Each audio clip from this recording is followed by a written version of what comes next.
Good morning. This play is called Mr. Gray's Gettysburg, and it's a two-act murder mystery. It's May 9th, 1950, and Mr. John Gray is 68 years old, a successful banker, and wealthy by investments with the Standard Oil Company since 1909. He had just married a young Georgia Belle in her 20s, Tiffany Hopkins, and approximately 10 months after a horrible event. And Mr. Gray wanted to make a silent motion picture of the Confederate Civil War, but he soon was murdered, and his son, Thornton L. was the one who might had murdered his father. And Thornton's a black man, and his mother was black too, when young Mr. Gray, a long time ago, made love in the hay barn. Act 2, Scene 4. The lights slowly rise to dimness on the parlor, with Mrs. Gray standing with the Colonel. Shh. John's tossing in his sleep. I'm leaving on the train at daybreak. I promised you I wouldn't leave without saying goodbye. Will you be returning? No. I've given all my necessary notes to Mr. Holmes. I believe it's best we refrain from corresponding in the future. I won't ever stop loving you. She embraces him, but he parts from her. Not now. I have no regrets. We were the authors of our souls, and only cowards let others write their fates. I have to go. He begins to exit. I'll die without you. Forget you ever loved me. Goodbye, Tiffany. He exits, leaving her quietly crying as the lights dim to black. Act 2, Scene 5.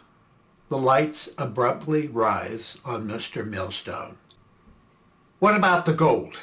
That's all that was said. There's an oversight ignoring what you said earlier.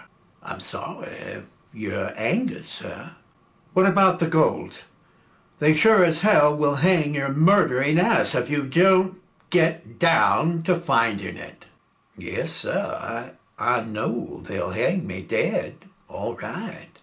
Without the gold, there's no defense. It's your life. We're talking about it. I know where I'm sitting, sir. The braiding your hangman's noose, while our time is dwindling. I'm grateful for everything you're doing, sir. You're no freer than you were 2 hours ago. Let me tell you something that happened on that same night. Of the murder? Yes, sir, on the same night. It must have been while she retired to her room. It seemed like hours. She cried. Oh, poor Mrs. Tiffany. I ain't ever known a heart could break like I heard that night. I must have slipped off 'cause I was aroused when hearing tempers flaring from the parlor. I don't know when or why Mr. Gray got down there, but it was definitely his voice, along with an angry Mr. Holmes. The lights dim to black. Act 2, Scene 6. The lights slowly rise on a heated argument between Mr. Gray and Mr. Holmes. You gave me your word, sir. Apparently, you're not bound by any decency. Watch your tone, Mr. Holmes. You dishonorably lied when saying you would provide me half a dozen horsemen over the bridge. Who gives a damn well what the hell you're wanting? It's my picture, and I'll do whatever I choose to do. We had an agreement, sir. I informed you that we lost valuable shooting time that's coming out of your pocket. How dare you barge into my home at this unseemly hour? It's my money, my horses, my wagon, and I can blow the whole damn bridge up if you keep whining. For that matter, I even own your miserable sad ass. I feel betrayed, and I have a good mind to walk off your picture. You do, and I'll destroy you, Mr. Holmes. I won't be bullied. He rushes at Mr. Gray, grabbing him by his robe. Get your dirty hands off me, you Yankee bastard! I'll kill you! Damn you, sir! The lights abruptly go black, remaining so for a few moments. Act 2, Scene 7. The lights slowly rise as we hear Thornton's laughter. I thought the house was going to bust. The way he was shaking. Yes, sir. Mr. Holmes was boiling mad and popping his lid clear to the ceiling while waving Mr. Gray like a limp rag doll. Where the hell are you leading me now? Are you walking me around the park like a snot-nosed youngster looking for a handout of chocolate candy? No, sir. I will walk straight out of here and let the prison guards march you to your 6x8 concrete hole. You're jerking my chain, and I want to know why. I don't mean to fluster you, sir. I don't need you smoothing my hair. If you wander off again, I promise you, I'll disengage myself from your case. Do I have your attention? Yes, sir. You certainly do, sir. My patience has grown weary. I mean to please you, sir. Then show me. The lights slowly dim. When they dragged me in here, I've never been so low in my life. They were saying ugly things about me killing him and what they were going to do to me. I don't thought I'd been afraid before, but I know different now.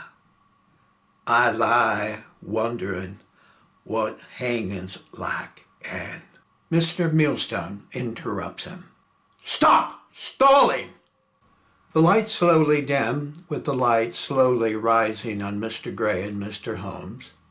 Mr. Gray is seen pouring a brandy and Mr. Holmes exiting. Mr. Gray soon puts a record on the phonograph and sits by the fireplace. Yes, sir. After they calmed down a bit and ironed out their misunderstandings, Mr. Gray grabbed himself a brandy, sat himself by the fireplace, and Mr. Holmes bid him good night. He then put a record on the phonograph player. The house was quiet and cold that night. He looked as if he lost his last friend on God's green earth. You should have known him in the younger days. He was a striking figure of a man, and the ladies swooned over him, and the men hated him. There was nothing impossible for Mr. Gray. No, sir. Whatever he dreamed eventually became his. Old age slowed him down a bit, but the fire in his belly is still burning charcoal hot. You could see it in his eyes. Life was his orchard to prune or pick any damn fruit off the vine. Yeah. Yes, sir. He saw better days. Then, suddenly, there was a knocking on the door. A slight knocking is heard on the house front door. Mr. Gray stands and turns off the phonograph as the lights slowly dim to black on Thornton, Mr. Stone, and Mr. Gray.